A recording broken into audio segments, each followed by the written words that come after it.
Since 7/7, the threat of homegrown terrorism has been something politicians have been trying to deal with. But for the last 3 days, more than 1,000 young Muslim men and women, many from the northwest, have been at the country's first ever anti-terror camp. Yes, led by a renowned Islamic scholar, the idea is to give Muslims the tools to fight extremism from the inside. In a moment, we'll hear from 3 of those from Greater Manchester who attended. But first, this report from Nazia Mogra.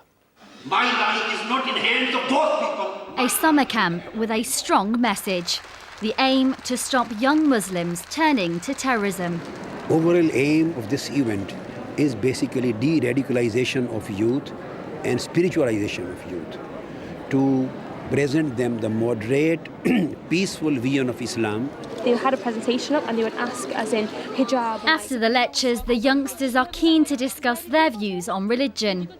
Islam has been under fire recently, and it is for all the wrong reasons. It's not being portrayed as the religion that it is. It's a religion of peace, it's a religion of love. It gives all of us the opportunity, the motivation to learn more about our religion itself and then go and tackle these negativity. And that's the point. Ayub and Wahid are from Manchester. On this bus, they're taking on board how to tackle extremist views. You pass on the knowledge that you gain, and you encourage good activity as a human being, really.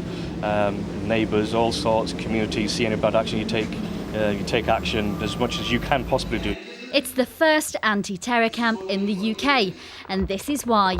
Growing concern that a minority of disaffected youngsters are being brainwashed by extremists, turning to terror camps and losing the true meaning of the Quran. The biggest threat to human society is terrorism. So our responsibility is to propagate Islam in its true perspective. It is totally against every kind of extremism and terrorism. The 3-day course is now over. It's been an education. Now the hundreds of youngsters are heading back to their communities to put what they've learned into practice. Nazia Mogra, BBC Northwest Tonight. Well, here with us in the studio are Hayder Khan, Jabeen Ali and Dawood Qadri from Oldham and Manchester, and you all attended this anti-extremism camp. Tell me why.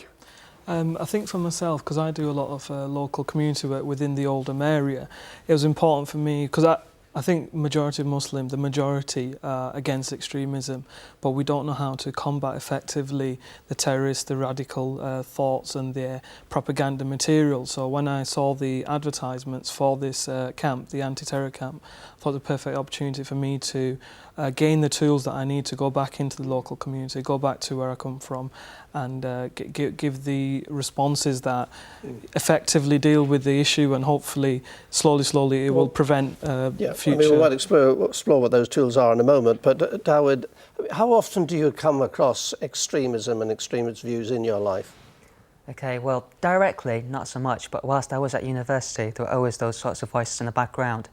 Just people angry over British foreign policy, Iraq, Afghanistan, for example. So there were always angry reactionary voices that, could be heard there. And could you see people getting sucked into it and being radicalised?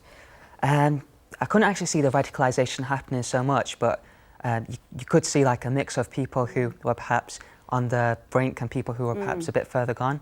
Well, Jabeen, I mean, we're talking about the tools you've now got to fight it, but extremists will often say, well, look what's happened in Iraq, look what's happened in Afghanistan, look what's happened in Palestine. We have every right to fight and carry out a war against it. So how do you counter that? The bottom line is that in Islam, violence isn't right. Killing innocent people isn't right. That's the bottom line. So regardless of whether people in Palestine are being killed, in Iraq they're being killed, it's not right. We learnt in the lecture there is other ways of combating this. We live in a democracy, and you have the right to vote, you can peacefully protest, you can lobby. These are more effective tools, more in line with Islamic teachings than... So do you feel that now that you've been to this camp, you'll have a stronger, louder voice to combat those minorities who are extreme? I think most definitely, because like we've mentioned, it's giving us the right answers, the answers we've all been looking for, the answers I think the majority of the Muslims needed. And the knowledge, the religious arguments, because one of the things that most radicals do is twist verses of the Quran and the Hadith, the sayings of the Prophet ﷺ.